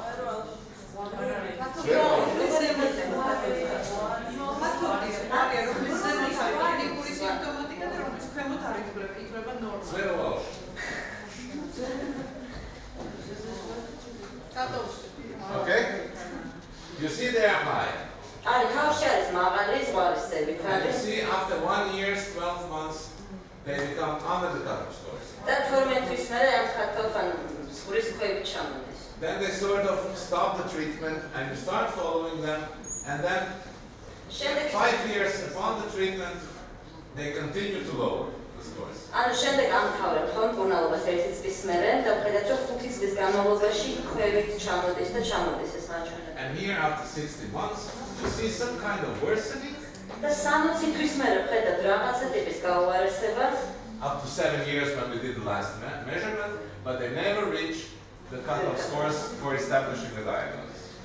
და 29 ლას ხედავთ 7 წლის თავზე, მაგრამ არადის იმ ზღვარამდე, რომლის ზევითაც უკვე დიაგნოზის დასმა შეიცვალა. So it says something about the sustainability of the effects of this kind of treatment on a long period of time, and you don't have many studies who are inquiring into that. It's usually quick fix and look at the results immediately upon or 3 or 6 months follow-up. ანუ ჩვენ აქ ხედავთ, რომ გრძელვადიანი შედეგი გვაქვს რეალთან, ეს არის გრძელვადიანი გამოსავალი ეს ტიპის ჩარევა და არ გვაქვს ბევრი კვლევა, რომელიც მსგავსი ტიპის ბევრი კვლევა არის, რომელიც ასე გრძელვადიანად იკვლევს საკმაო პოპულაციას. So we are so proud that finally we found that doing group psychotherapy is probably a little bit more better than doing nothing. და ძალიან ამაყები ვარ ამდენი წლის მერე, გვაქვს უკვე მითქისებულება, რომ ჯგუფური თერაპია არ არის უბრალოდ უკეთესი ვიდრე არაფრის კეთება. Now we'll skip a lot of things and we'll go to Rwanda. All right? This is just a short story. Now we are doing some groups with former child soldiers. So they are from West Africa. ეხლა ვაკეთებ ჯგუფებს ყოფილ ბავშვ ჯარისკაცებთან, ისინი არიან დასავლეთ აფრიკიდან. They have usually been abducted back from their parents at the age of 7 to 12. როგორც წესი ისინი მოუწესეს თავის მშობლებს 7-დან 12 წლამდე ასაკში. And they were forced to join one of the rebel groups. Usually they say as carriers or in some kind of logistic functions, but I think many of them have really also had to kill people. და მე რაღაც სხვადასხვა დაჯგუფებებში მიყავთ ეს ბავშვები, როგორც თვითონ ამბობენ, ძირითადად ლოჯისტიკური საქმიანობით იყვნენ დაკავებული, თუმცა სავარაუდოდ ბევრი მათგანს აიძულებდნენ, რომ მოეკლათ ადამიანი. So quite an early formative age. ან ძალიან ადრეულ ასაკში, როდესაც არ არის საფრთხედ ფორმირებული ადამიანი. Somehow they manage to run away, and then the years after you see them in the Netherlands as asylum seekers or refugees. რაღაცა პერიოდი რომ თავის ქვეყანაში რაღაც თერენ დაკავებულები და წლების მერე უკვე ვხედავთ მათ ჰოლანდიაში როგორც თავშესაფრის მათიები. Now they are about 22 to 27, let's say. დღეისთვის ისინი ესე თქვათ 22-დან 27 წლამდე ასაკში მერყეობენ. And we thought, okay, let's replicate all of the things we have learned earlier with these beautiful studies and do with them. და გადავწყვეტეთ, რომ რატომაც არ გავაკეთოთ ზუსტად იგივე მათთან, რაც მანამდე გვეკეთებია და რაც კვლევები გვეუბნება, რომ ეფექტური არის. They don't want to talk. მათ არ უნდათ ლაპარაკი. And especially not about the things that we, well, think they have done. და მათ არ უნდათ ლაპარაკი და განსაკუთრებით მათ არ უნდათ იმ თემებზე ლაპარაკი, რასაც ჩვენ ვეჭვობთ, რომ მათ ჩაიგონეს. And although you can say all of them have been victimized because of being abducted as a child, they have also been perpetrated, but they have also been part of sometimes rivalizing military groups. ანუ, რა თქმა უნდა, ყოველთვის თეორია მათგანი იყო მსხვერპლი, რადგანაც ისინი მოიტაცეს ბავშვობისას, ისინი ასევე იყვნენ მოძალადეები, იმიტომ რომ ჩადიოდნენ ძალადობის ქმედებებს, მაგრამ ასევე სხვადასხვა მტერი დაჯგუფებების წევრები იყვნენ. So we changed the focus, and this is our future research. We are researching this now. Actually, after 3 years of trying to find the way, we found actually the main topics. The სამიწლის თავზე მივაგენით აი მთავარ თემებს, მთავარ სამუშაო თემებს ამ კატეგორიასთან. First thing is culture shock. პირველი არის კულტურული შოკი. Second thing is attachment problems. მეორე არის მიჯაჭვულობის პრობლემები. Mourning. გლობა. And finally, we do some stabilization of PTSD. და PTSD სიმპტომების სტაბილიზაცია. And well, only from clinical experience, because I don't have any data on this, I think this works. And especially the part of attachment. და კლინიკური გამოცდილებიდან გამომდინარე შემიძლია ვთქვა, რომ ეს მოდელი მუშაობს და განსაკუთრებით მიჯაჭვულობაზე მუშაობა ეფექტური ჩანს. Because you know what it means for an African man who is an ultimate example of someone coming from a collectivist society to be outcasted and marginalized and detached from the others. ანუ უნდა გესმოდეთ, რას ნიშნავს აფრიკელი მამაკაცისთვის, რომელიც რომელიც პირდაპირ არის მიბმული თავის თემზე და საზოგადოებაზე, რომ იყოს გაარიყული საზოგადოებიდან და მარგინალიზირებული. And to make it even worse, in the Netherlands, which is a completely unknown and different environment. და კიდე რო გაუარესდეს მის მდგომარეობა, აღმოჩნდება ეს ადამიანი ჰოლანდიაში, ხო სადაც გარემო არის აბსოლუტურად უცხო. So rebuilding a little bit, albeit therapeutic community, regaining role and dignity are, I think, the important fundamentals for these people to be able to continue in their lives. Although we didn't touch the traumatic past. ანუ რაღაცა როლის დაბრუნება, მათ საკუთარი ღირსების ხელახლა აშენება და თემთან კავშირების გაბმა არის ის, რასაც ვაკეთებ მათთან და რაც ჯერჯერობით ეფექტურად გვეჩვენება, თუმცა ტრაუმას ამ ადამიანებთან არ ვეხებით. And now we go to Rwanda. Just go on. I'm sorry for this, because I was this one. Okay, next one. I had this privilege to help a project in Rwanda, which is, in my opinion, absolutely amazing. მე მქონდა დიდი პატივი მერგო, რომ დავხმარებოდი ერთ პროექტს რუანდაში და მე მგონია, რომ ეს არის აბსოლუტურად არაჩვეულებრივი პროექტი. And I want to tell you a couple of words about it. და მინდა ვერ სიტყვით მოგებათ. Look, these guys are doing something what they call community-based social therapy already for, I think, 10 years. ეს ჯგუფი ადამიანების უკვე 10 წელი აკეთებს დაფუძნებულ სოციოთერაპიას. They do this in all parts of the country. They have every 15 weeks, because one cyclus lasts for 15 weeks. Every 15 weeks, 260 groups are starting with the same program. Every 15 weeks. ანუ ყოველ 15 კვირაში ერთხელ თვითონ ეს ჩარევა არის 15 კვირიანი. 15 კვირაში ერთხელ ციკლი იწყება 260 ჯგუფი მიმდინარეობს პარალელურად. All led by laymen. By laymen. People without any mental health background, who are community leaders, who know the culture, who know the history. ანუ ყველა ჯგუფს სათავეში და ყველა ჯგუფი მიღავს ჩვეულებრივ ადამიანს, რომელსაც არანაირი განათლება არ აქვს ფსიქიკურ ჯანმრთელობაში. თემის ლიდერს და გავლენიან ადამიანს საკუთარ თემში. And if you know something about the genocide in Rwanda, I think you do. In 3 months, 800,000 people killed by machetes. ანუ რუანდაში 94 წელს იყო გენოციდი და სამი ყველაზე ინტენსიური გენოციდი იქნება და სამ თვეში 800,000 ადამიანი იქნა მოკლული. Hutu and Tutsi. ჰუტუები და ტუციები იყო დაპირისპირებულები. All former neighbors. ყველანი იყვნენ მეგობრები, მეზობლები. They do this in villages that are mixed, with Tutsis and Hutus together, with males and females together. Many females have been raped. და აი ეს პროცესი ხდება სოფლებში, ფაქტობრივად ყველა სოფელი არის შერეული, ერთად ძიან შერეულად ჰუტუები და ტუციები და ასევე ქალები და კაცები. ბევრი ამ ხალხთაგანი იყო გაუპატიურებული ამ გენოციდის დროს. Then, because the whole judicial system after the genocide failed, they introduced these traditional courts, which they called gacaca.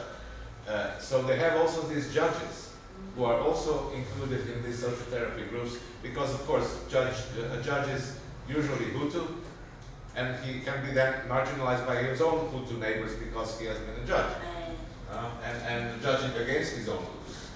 ანუ და გენოციდის შემდეგ თლიანი სამართლებრივი სისტემა ჩამოიშალა რუანდაში და გადაწყვიტეს, რომ ადგილობრივი სათემო სასამართლოებით გაემართლებინათ ადამიანები, მე ჩაჩერებ ამ სასამართლოებს და ყველა ამ სოციოთერაპიის ჯგუფში ზის ხოლმე უბრალოდ მოსამართლე. და ეს მოსამართლები როგორც წესი არიან ჰუტუები და დიდი ალბათობა არის, რომ მათი ჰუტუ თანაეთნოსელები მათ გარიყავენ, რადგანაც ეს მოსამართლები ჰუტუების წინააღმდეგ იღებენ რეალურად გადაწყვეტილებებს. It's more than 20 years ago. ეს გენოციდი 94-ში. And still these communities do not function because also economically they need each other. You know, one person cannot be sufficient to work on the ground. He must ask his neighbor for help. They need each other. So social support is more, in that context, more than only an emotional category. It's a really survival economic category. ან 20 წელი ხო გავიდა და ამ ადამიანებს რეალურად ჭირდებათ ერთმანეთი და აქ სოციალური მხარდაჭერა არ არის მხოლოდ მორალური მოცემულობა, არამედ თქვათ მიწას ამუშავებენ ერთობლივად, იმიტომ რომ ერთი ადამიანი მიწას ვერ დამუშავებს, თხოვს მეზობელს და ეს სოფლები ყველა არის შერეული, ანუ ეკონომიური მიზანიც აქვს, ეკონომიკური საფუძველიც აქვს ამ სოციალური მხარდაჭერის აუცილებლობას. And I think the power of this approach is that they're actually rebuilding social bonding.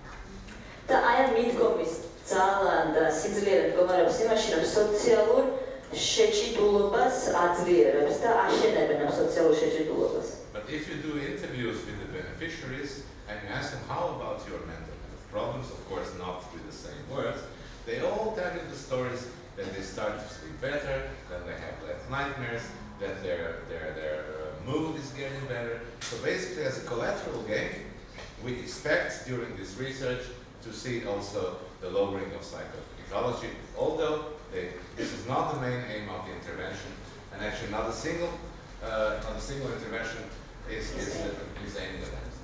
ანუ და თუ მიუხედავად იმისა, რომ ეს ჩარევა აბსოლუტურად არ არის ფსიქიკურ ჯანმრთელობაზე და ამ ჯანმრთელობის პრობლემების მოგვარებაზე ორიენტირებული და ტრავმას სიმპტომების მოხსნაზე ორიენტირებული, როდესაც ეკითხები აი ამ ადამიანებს, ვინც ამ ჯგუფური მებში შეხვედრებში არიან ჩართული მათი ფსიქიკური ჯანმრთელობის მდგომარეობის შესახებ, ხედავ, რომ ძილის პრობლემები მოუგვარდათ, რაღაცა შიშები აყარათ, ანუ აი ამ კუთხითაც მათი ტრავმასთან დაკავშირებული სიმპტომატიკა უმჯობესდება. So why I'm telling you this, just to keep your eyes open, because there are many ways to achieve one thing. ამას იმიტომ გიყვებით ამბობს, რომ არის მრავალი განსხვავებული გზა, რომ მივახციოთ. And this is what actually made us think different, in a different way about the impacts of man-made violence at the individual and the community. You see psychopathology only in the right upper corner. ან ეს არის ფაქტურად აი ამან დაგვანახა განსხვავებულად ის შედეგი, რაც მოაქვს ადამიანის მიერ გამოწვეულ ძალადობას, ხო? და აი ამ სქემაში რაც არის, ხედავთ, რომ ფსიქოპათოლოგია არის კუთხეში. ცენტრში არის ეს დისტრესი, ანუ მძიმე გამოცდილება, სულ ზევით არის გამკლავება, ქვედარგული არის სოციალური მხარდაჭერა, შემდეგ მოდის გამოცდილებები, სოციალური შეჭიდულობა და ფუნქციონირება. You have been there, I've been there. I'm sorry. No, I just want to say that one thing, distress is central, and it's caused by the exposure to these experiences. Distress is central. Okay? All right. დისტრესი არის ცენტრალური ამ ყველაფერში, but ეს დისტრესი მე კავშირშია ყველაფერი მასთან, რაც უკვე ჩამოთვალე. But you see that also there is that disruption of social bonding, there is a disruption of social support, whether it's perceived or received. და ირღვევა სოციალური მიბმა და შეჭიდულობა, ხო? ირღვევა სოციალური მხარდაჭერა, ან აღქმა გაქვს თუ არ გაქვს სოციალური მხარდაჭერა ერთი მხრივ და მეორე მხრივ თვითონ სოციალური მხარდაჭერა. There may be a disruption in coping strategies.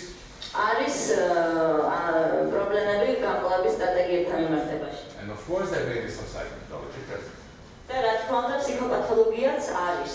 And all these variables are interlinked and intertwined. და ყველა ეს ცვლადი არის ურთიერთკავშირში.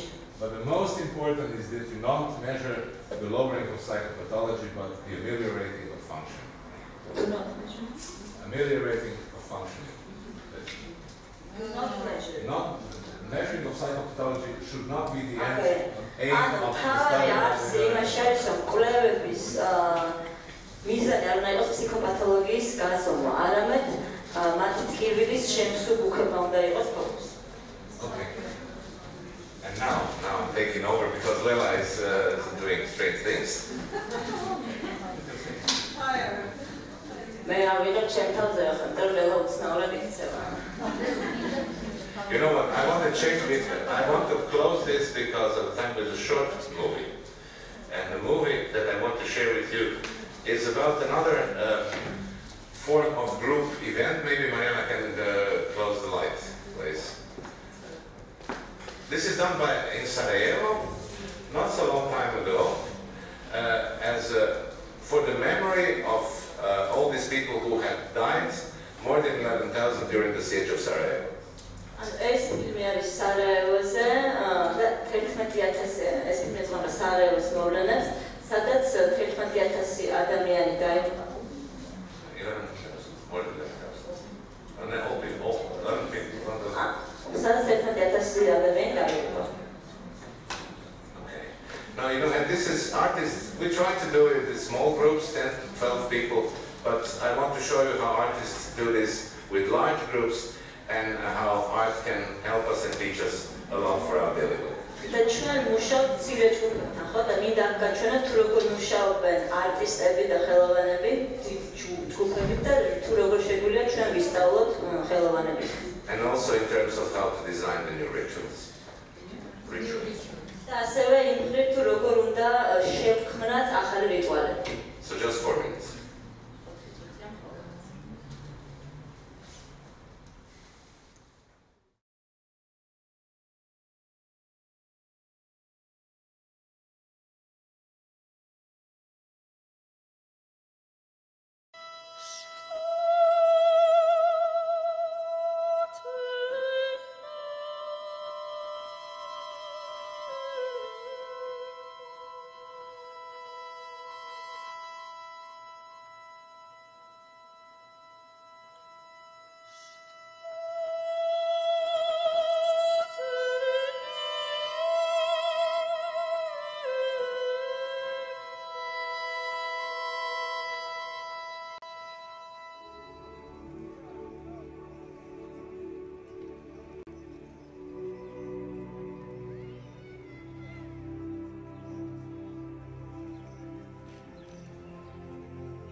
Those dots on the concrete floor.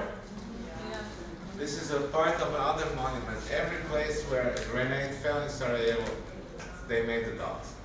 So now wherever you walk through the city, through the shopping streets, you are walking over the history and remember. And there were also big chairs for grown-ups, there were small chairs for kids.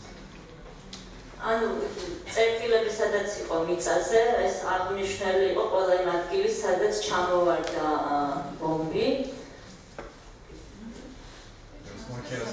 და აქ იყო პატარასგან ბავშვებისთვის და დიდისგან ასრულებისთვის. So, I thank you for your patience, for being with me, and I hope I could a little bit inspire you in your worthful work and career and studying, whatever you do. And well, to help us, the community of those who try to help those who has been through the abyss of traumatic experiences, to help the survivors to rebuild better lives. დიდი მადლობა ყველას, დიდი მადლობა იმედი მაქვს რომ რაღაცა ტიპის ინსპირაცია მოგეცით რომ იმუშაოთ ამ სფეროში და დრო დაეხმაროთ იმ ადამიანებს ვისი ცხოვრებაც ასე ვთქვათ განგრეულია რომ ხელახლა აღედგინონ უკან თავიანთი ცხოვრება. დიდი მადლობა.